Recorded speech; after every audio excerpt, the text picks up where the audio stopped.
This is Rewinders, and we watched Gremlins. Well, I'm Lee. I'm Joe. Well, we watched these movies when we were kids, and now we're rewatching them as adults to see if they kind of hold up. Gremlins, that's a childhood favorite of mine. I think I just watched it off and on. I don't really remember it being much of... But Gizmo, so cute. Okay, yes. Who can forget Gizmo?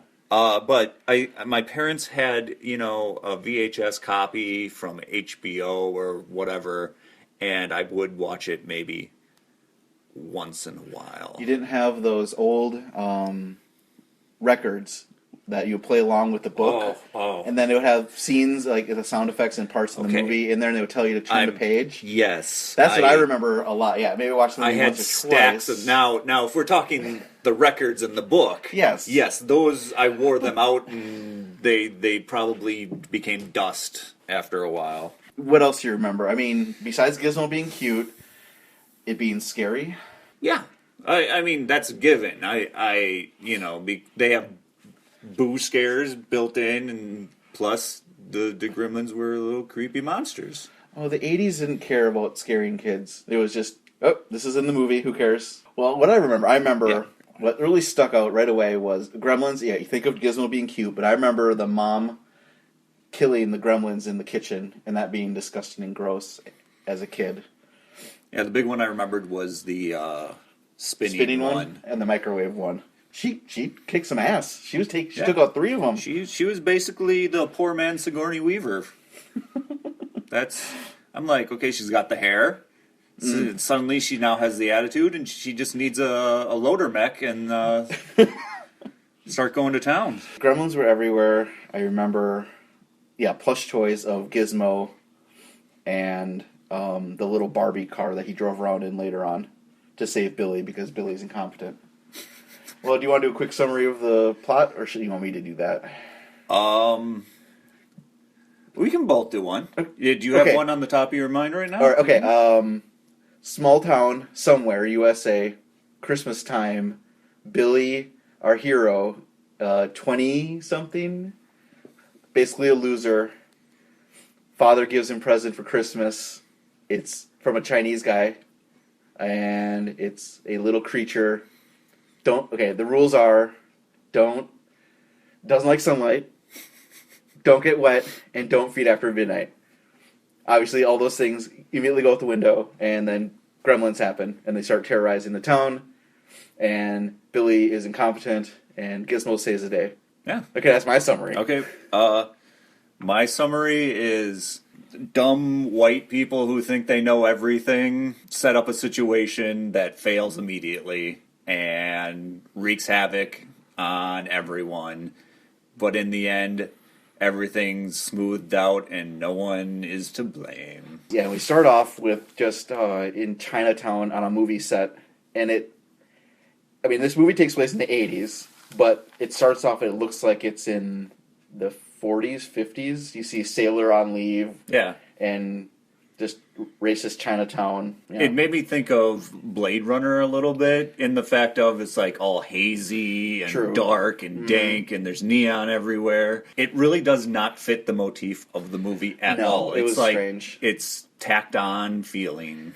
And then, the inventor dad comes and wants to get a present for his son, which, I'll go into the basement of this weird place to get a present. And then not buy anything, but try to sell stuff. Yeah, so he's an inventor that tries to sell things. It didn't make any sense, and as a kid, just didn't even pay attention to that. It was silly. There was slapstick. There were silly things. Therefore, it kept somewhat interest. And then, all the music cues were very telegraphed. Here's the love interest song for Phoebe Cates' intro, and then the evil woman who terrorizes Billy and his dog. Oh, she had her own song. And one of the things that the movie did, and I can't, in hindsight, I can't say whether it's a good thing they did them or a bad thing, is that, as you're saying, they telegraph everything with the music cues, but they also did so much foreshadowing build up in the movie that you're like... Well, the neighbor...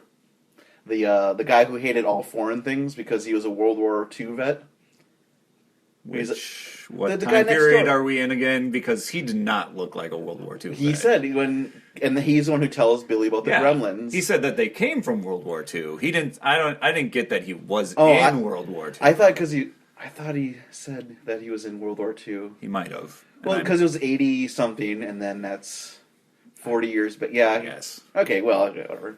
But Gremlins, they do come from the 20s. I thought they were older than that, but they came from 1920s. British pilots were starting to mention them in maybe World War One, but there's anything written down for that. Did a little research. Wow, I know. Look at you. I thought they were much older than that, like a Irish folktale or something. But 1929, I guess, was the first time they started mentioning Gremlins, and they would specifically used for saying when a plane something has problems. The Gremlins are. So it's more about a what would you call that? Superstition. Yes. Yeah. Yes. Like you got to wear your white socks. Or the Gremlins will take down our plane. We'll crash over France. That makes sense. But it could be a stretch somewhat, but it might be worth considering that it is maybe a transformation from an older, like you said, like an Irish folktale, or something from the UK where there's this little devious things that cause problems, and it just morphed out of that. And gave the name there. And they do that in the movie. They are screwing up things and causing people to crash into each other's cars and all this other stuff. To be honest, I took the note of how do they even know how to do this stuff because they have no interaction with the real world. But they're made to do that. Though. Yeah, and then if you think of it in the terms of how that guy is saying, oh, these are gremlins, they do all this, and this, it's like, well, they don't need to have that knowledge because that's just what they do. That's what they do. I remember as a kid, I don't remember much of the dad. I mean, we took note of it, and the Gremlins don't show up until an hour into the movie. Yeah.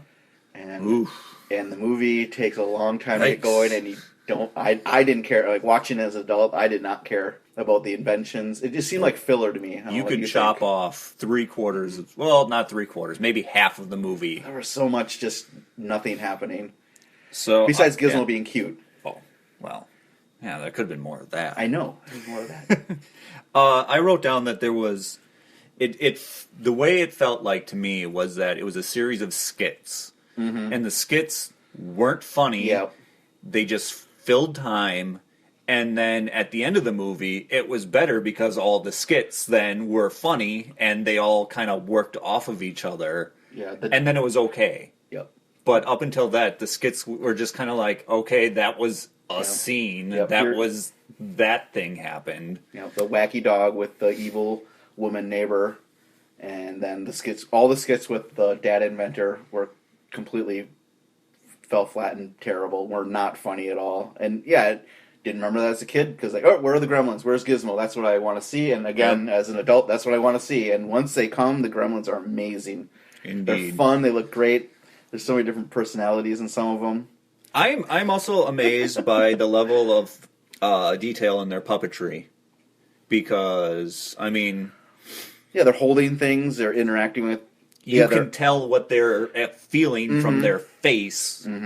Which is good. You can tell that there are certain things that are stiffer than others, but I would never replace these with CG. I think this is the perfect way to do this. And if say they would do one again, I think they better do it with puppets they're because talking about it. That's the way it should be done. Yeah, they're talking about doing it again, of course.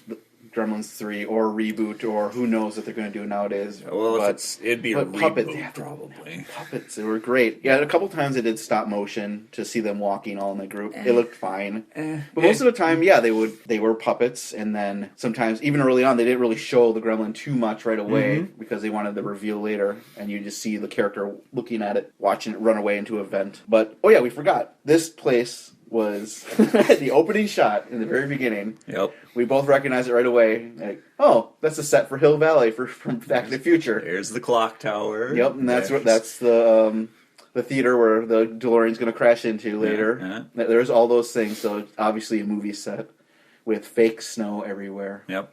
Too much snow that never melted. It was always the same, frosted, covering everything.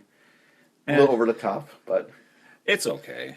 I wrote down bad fake snow, but for the most part, that's all the time when you have fake movie snow. It's usually pretty bad.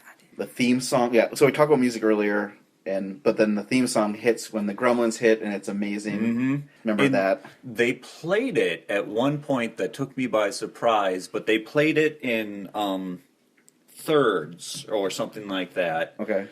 And they did it in a fashion that made it sound like it's from the East. And I just was like, yeah. Ancient Chinese secret. Oh, man. What I started thinking of was realizing, it's the Gremlins go crazy onto the town. There's hundreds of them now after Stripe jumped in and into the pool. How many people do you think died in that town? I would say, in that town? Because they were violent. They were taking out people. I'd say a good half of the town probably was. Half of the town? I was thinking 300. The town was probably, 20,000? No. That looks like it's much smaller than 20,000. Like 2,000 people? It's probably between 2 and 6. I just was thinking, how many people died in this chaos? And then at the very end, they have the TV reporter kind of brushing it off of, it's just mass hysteria. Yeah. Well, I mean, that would play into the fact that it's a really small town, and the bigger town down the way doesn't quite understand what happened, and they're just like, these people just got crazy. Started trashing stuff. Yep. People did act dumb in that town, I noticed. You have this creature, and then it all of a sudden decides... this creature from the East, and then they bring it to a scientist. A science teacher. Yeah. And you think, okay, no, what is this thing? No, seriously, what is this thing? I've never heard or seen what a mogwai is, what gizmo is. And then when they put water on it, it immediately, within seconds, creates a double. Come on.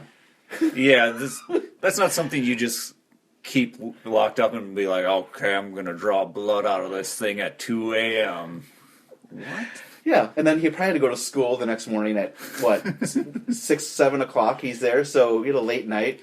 Well, this just proves the teachers, they live there, They don't need to go home. They gotta stay there forever. They have bunk beds underneath. And so then he gets killed. I just remember as a kid, I thought that he gets killed with a syringe in his butt. For some reason, my kid brain, I remember, and I was expecting to see it again, dozens of syringes in his butt.